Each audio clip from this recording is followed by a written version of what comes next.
Welcome back to the Silent Husband Club. We truly apologize for our long silence, but from now on we'll do our best to bring you powerful new stories every single day. They say quiet neighborhoods hide the loudest secrets. I believe mine was perfect until one evening, a stranger's car pulled into my neighbor's driveway. That moment cracked the surface of our suburban peace, and I could never look at my street the same way again. If you enjoy these confessional stories, please subscribe, leave a like, and share your thoughts in the comments. It means the world to us and keeps this channel alive. It began on an ordinary Tuesday evening, one of those days when nothing seems remarkable. I had come home from work earlier than usual, a rare occurrence, and decided to enjoy the unusually warm weather with a cup of coffee out on my porch. From there I had a clear view of the street, of the houses across from mine, and most notably of Mark and Claire Evans' place. They had moved in about 3 years earlier. Mark was the kind of neighbor you could always rely on, friendly, generous, the sort who'd lend you a wrench without hesitation. Claire, on the other hand, was polite but reserved, almost distant. We weren't close, but over time I'd grown used to the casual waves and the quick small talk about the weather. That evening, as I sipped my coffee and lazily scrolled through emails on my phone, a car caught my attention. It wasn't Mark's old pickup or Claire's sedan. No, it was a sleek black sports car, polished to a mirror shine, the kind of vehicle that screams money and self-importance. Something about it unsettled me. Mark's truck was gone. He had mentioned he'd be away on a business trip all week. Yet here was this stranger's car pulling right into his driveway. The driver backed into the garage, and almost immediately the door slid shut behind him, as if he didn't want to be seen.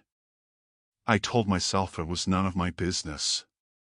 People have visitors. People have friends, colleagues, guests. But the way the car had appeared, the speed with which the garage door swallowed it, that image stuck with me. My eyes kept drifting back toward the house, waiting to see the car leave. It didn't. Not that night. By morning it was gone, and I shrugged it off, telling myself I was overthinking. Yet the discomfort had already rooted itself somewhere deep inside me, whispering that not everything was as it seemed. A week later, Lisa, my wife, suggested we take a walk after dinner, something we hadn't done in months. The evening was cool, the sky faintly pink as the sun dipped low. We strolled down the block, chatting about work and plans for the weekend, when I noticed a familiar silhouette, that same black sports car, parked just a few houses down. I nudged Lisa, trying to sound casual. "Doesn't that look like the car I mentioned last week?" I asked, pointing discreetly. She glanced at it, eyebrows slightly furrowed. "Maybe. It's beautiful, though. I wonder who owns it." Before I could respond, the front door of the house opened. Out stepped a tall man, sharply dressed, carrying himself with an effortless confidence that made him look younger, stronger, sharper than men my age. He smiled, waved, and crossed the distance with a calm ease. "Good evening," he said warmly. His voice was smooth, almost too smooth. Lisa returned the smile. "Beautiful car." He grinned, almost proud. "Thank you. That's my baby." He introduced himself as Julian Cross, in town for a few weeks on business. We exchanged pleasantries, nothing unusual, before continuing our walk. But as the night wore on, the image of his face nagged at me. Hours later, lying awake beside Lisa, it struck me like a hammer. Julian was the very man I had seen stepping out of that car in Mark and Claire's driveway. And just like that, what had seemed like a trivial observation twisted into a secret I could no longer ignore. The next morning I tried to bury the thought, but it clung to me like a shadow. I told myself I had no proof, no real reason to believe anything beyond coincidence. Yet I couldn't escape the memory of Julian's polished smile and how familiar it looked under the streetlight that night. My work suffered. Every time I sat at my desk by the upstairs window, my eyes straight back to the Evans driveway. I had always thought of myself as a rational man, not one to indulge in gossip or paranoia, but now I found myself cataloging every small detail, every subtle change across the street. It didn't take long before my suspicion turned into something darker. A few days later, around noon, I saw that black sports car again, sliding into Mark's driveway as though it belonged there. My breath caught when I watched Julian step out, a bottle of wine in his hand, the sun flashing off his expensive watch. Claire met him at the door, smiling in a way I had never seen her smile before, bright, almost girlish. She led him inside, and the door closed quickly behind them. I sat frozen in my chair, my hands idle on the keyboard. The sight should have meant nothing. But in that instant, I knew it did. For hours, my mind wandered in a spiral of what-ifs. I tried to focus on my work, tried to convince myself that maybe Claire was simply entertaining a friend, maybe they were talking about business or family. But the longer the car sat in that driveway, the weaker my excuses became. When it finally drove away in the late afternoon, I felt the strange hollow ache of a man who has seen too much and yet knows nothing at all. That night, Lisa came home cheerful, chatting about her day at work, and I considered telling her. The words rose to my lips, but something inside me pulled them back down. How could I explain without sounding paranoid? Without making myself look like a nosy, suspicious neighbor? Instead, I smiled and nodded at the right moments, though my mind was nowhere near her words. The weeks that followed did not calm me. The pattern became undeniable. Julian appeared only when Mark was gone, and each time Claire seemed to bloom with a radiance that was impossible to ignore. There was a brightness in her face, a spring in her step, as if she carried a private joy she couldn't conceal. I told myself again and again that it wasn't my business, but the truth gnawed at me until even the quiet of my own home felt restless. Then came the evening that confirmed what my instincts had whispered all along. Mark was out of town once more, and I was sitting on the porch with a glass of wine, watching the warm summer dusk melt into night. The neighborhood grew still, crickets humming in the background. That was when I saw it, the black sports car gliding silently into the Evans driveway. Julian stepped out with a bouquet of flowers this time, bold and unashamed. Claire opened the door, her smile wide, her body language almost playful as she accepted the flowers and drew him inside. I sat frozen, every muscle tense, my wine untouched. Hours slipped by, the street falling into silence. And then, well past midnight, I saw Julian emerge again. He glanced over his shoulder, scanning the darkness, before slipping into his car with the caution of a man who knows he is not supposed to be seen. The garage light clicked off, and the street was swallowed again by quiet. Sleep was impossible after that. I lay beside Lisa, staring at the ceiling, hearing the faint rhythm of her breath while my thoughts roared louder with every minute. Was I imagining things? Or had I stumbled onto a truth too dangerous to leave unspoken?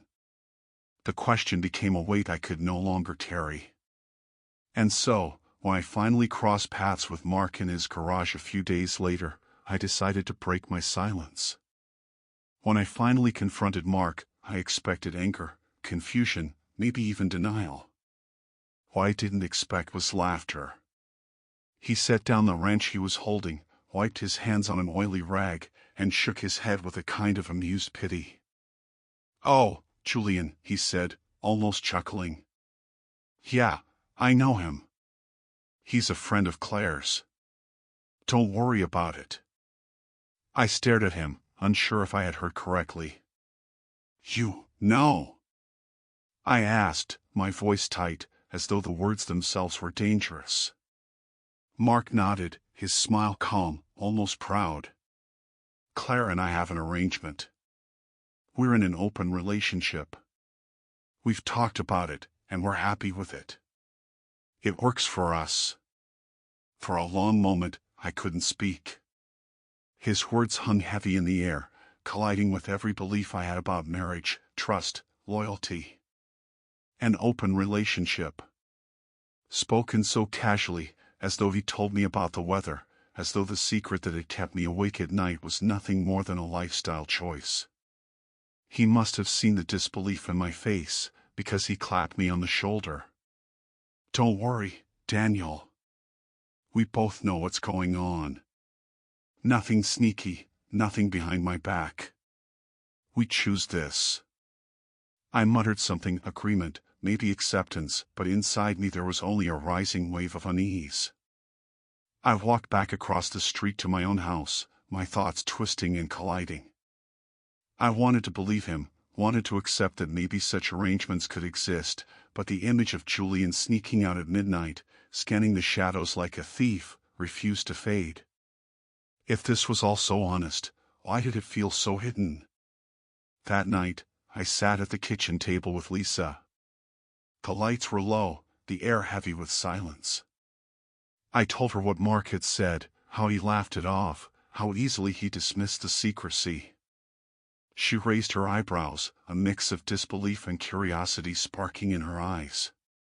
"So, Claire has someone else, and he's fine with it?" she asked, almost too carefully. I nodded, searching her face for judgment, for condemnation, for anything. Instead, I saw a strange flicker, something between intrigue and unease. Over the next days, I began to notice changes in Lisa too. She seemed distracted, her phone lighting up more often, her smile lingering after messages she didn't share with me. One evening, she mentioned casually that the Evans had invited her to a gathering, a small get-together at their place. She presented it like nothing out of the ordinary, but the way she avoided my eyes told a different story. My chest tightened. Why invite her and not us both? And why did she accept without hesitation? The night of the gathering, I stayed home, pacing the living room while Lisa dressed upstairs. She came down looking radiant, her hair styled, her perfume hanging in the air like a promise. When I asked, "What kind of party is it?" she only smiled vaguely and said, "Just neighbors being friendly." She kissed me lightly on the cheek and was gone before I could press further. Hours later, long after midnight, she returned.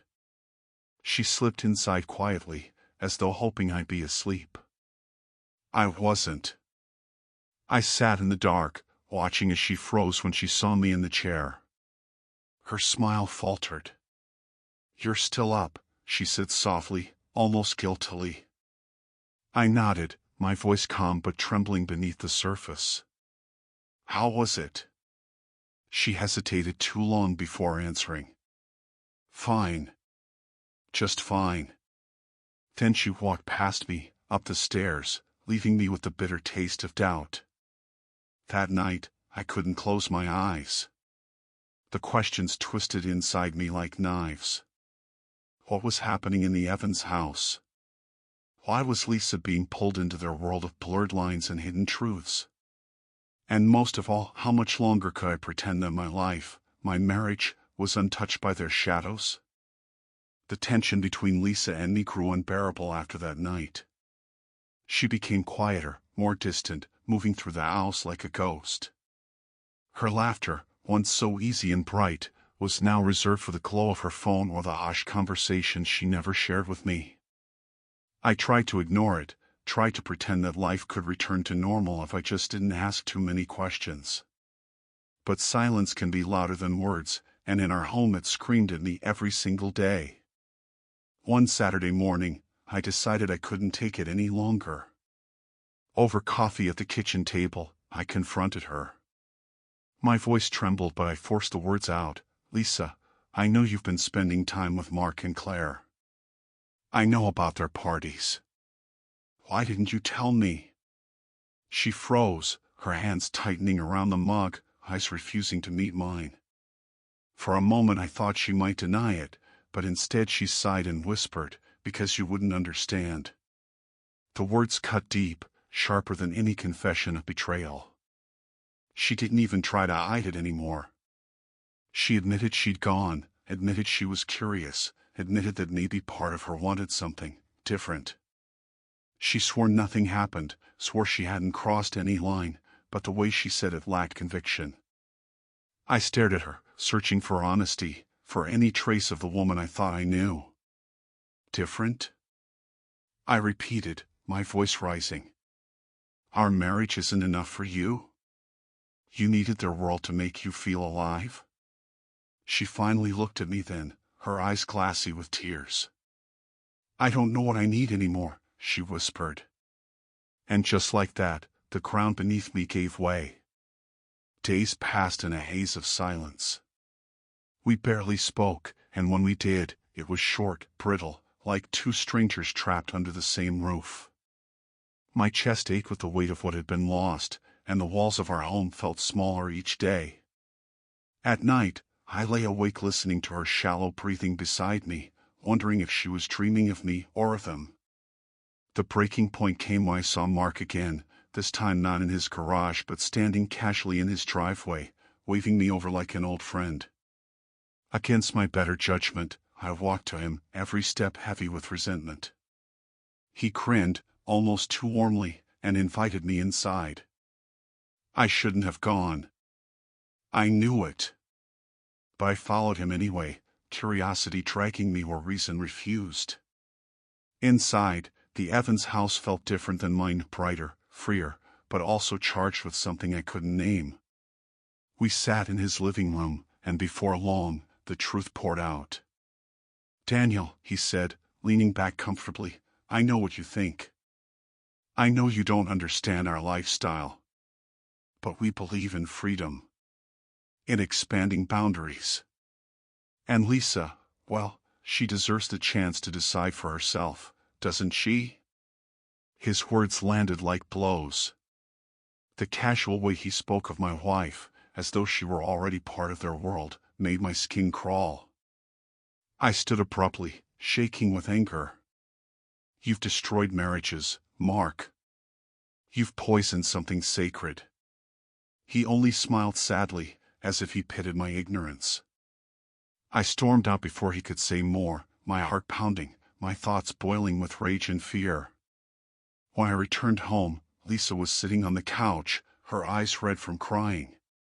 She looked up at me, vulnerable and broken. Daniel, she whispered, I don't know what I'm doing. I don't want to lose us, but I don't know how to fix this. Her words should have comforted me, but they didn't. They only reminded me how far we had fallen, how fragile we had become. In that moment, I realized the truth I had been avoiding all along. We were standing at the edge of something irreversible, and one wrong step could shatter us completely. After that night, nothing between Lisa and me was the same. We moved around each other like strangers forced to share the same narrow corridor, brushing shoulders but never meeting eyes. Our conversations became clipped and hollow, full of empty politeness and nothing else. I could feel her slipping further away with each passing day, and no matter how much I wanted to reach for her, my hands stayed frozen at my sides. It was as though something inside me had already surrendered to the inevitable. One evening, after another argument that ended in silence, Lisa packed a small bag and said she needed space. Her words were calm, almost rehearsed, but her trembling hands betrayed the storm beneath. I didn't stop her. I watched her walk out the door with a mixture of grief and resignation, knowing that whatever we once had was no longer enough to hold her here. When the door closed behind her, the house fell into a suffocating quiet. I poured myself a drink, sat at the table, and stared at nothing for hours. In the weeks that followed, I wandered through my days in a haze, unable to focus on work, unable to find peace even in sleep. I walked the streets of Riverside Heights aimlessly, watching other families laugh on their porches, children riding bikes on the sidewalks, couples holding hands as if such simple things were unbreakable.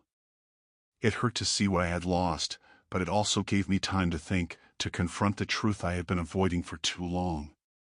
It was during one of those restless walks that I stumbled across a small bookstore tucked away on a side street. Ashford and Sons bookshop. It smelled of dust and forgotten stories. I don't know why I went in, maybe because I needed something to pull me out of myself. My fingers traced along the worn spines of old books until one caught my eye, a leather-bound journal, its pages yellowed with age. It was empty. And yet, as I held it, something inside me shifted. The weight of it felt like an invitation. The owner, an older woman with kind eyes, approached me and said softly, "Perhaps it's time to write your own story." Her words lingered long after I left. That night, I opened the journal and, for the first time in months, began to write. At first, the words were clumsy, broken thoughts spilling out of me like water from a cracked vessel. But as the pages filled, I felt something I hadn't felt in a long time: clarity. I wrote about Lisa, about Mark and Claire, about Julian and the shadows he had cast over my street. I wrote about my anger, my shame, my doubts. And slowly, the act of writing began to pull the poison out of me. It didn't erase the pain, but it gave it shape, a place to live outside of my own chest. During that same time, Jess came back into my life. She was someone I had met years earlier, a woman from Australia with a warmth that stayed with me long after our paths had crossed. She reached out by email, just a casual message, but it grew into long conversations that stretched late into the night. Her words steadied me, reminded me that there was still light in the world, even if mine had dimmed. When she told me she would be traveling to Europe for work and suggested we meet, I didn't hesitate. The thought of seeing her again ignited something in me I thought was gone. For the first time since everything fell apart, I felt hope stirring. But with that hope came fear of repeating the same mistakes, fear of trusting again, fear of what it meant to let someone new into my fractured life. I wasn't sure if I was ready. But deep down, I knew I couldn't stay frozen forever. Something had to change, and maybe Jess was the beginning of that change. Meeting Jess again was like stepping out of a storm and suddenly finding sunlight. We met in a small cafe by the sea, the kind of place where the air smelled of salt and fresh bread, where time seemed to slow. When she walked in, smiling that same easy smile I remembered, it felt as though the months of silence between us had never existed. We talked for hours, our conversation flowing effortlessly, laughter breaking through the heaviness I had been carrying for so long. For the first time in what felt like years, I wasn't haunted by suspicion, by bitterness, by the echoes of an empty house. I was simply present, simply alive. After that day, something inside me began to change. Jess and I kept seeing each other, not with urgency, not with desperation, but with the patience of two people who had both known loss and disappointment. We explored new places, shared stories about the past, and built something fragile yet real, grounded in honesty. At night, when I returned to my journal, I wrote not just about pain but about hope, about the possibility of a life rebuilt on stronger foundations. The act of writing, once my lifeline, became my way of preserving these moments, of reminding myself that healing was possible. But healing also meant closing the chapters one had left unfinished. Sarah, no, Lisa remained a shadow in my life, her absence sometimes louder than her presence ever was. One evening, I agreed to meet her in a quiet cafe downtown. It wasn't anger that drove me there, but the need for closure. She looked tired, older somehow, her eyes searching mine for a softness that wasn't there anymore. She apologized, her voice breaking, admitting she had lost herself in a world that promised excitement but left her hollow. I listened, but when I finally spoke, I told her the truth. I had found my peace, not because of her, but in spite of everything that had happened. I wished her well, but I knew our story was over. Walking out of that cafe, I felt lighter, freer, as though I had finally untied the last knot binding me to the past. My life was not perfect, far from it, but it was mine again. Jess and I continued to grow closer, and with her I discovered something I thought I had lost forever, the ability to look forward without fear. The sea became our refuge. We'd walk along the shore, hand in hand, watching the waves erase footprints in the sand.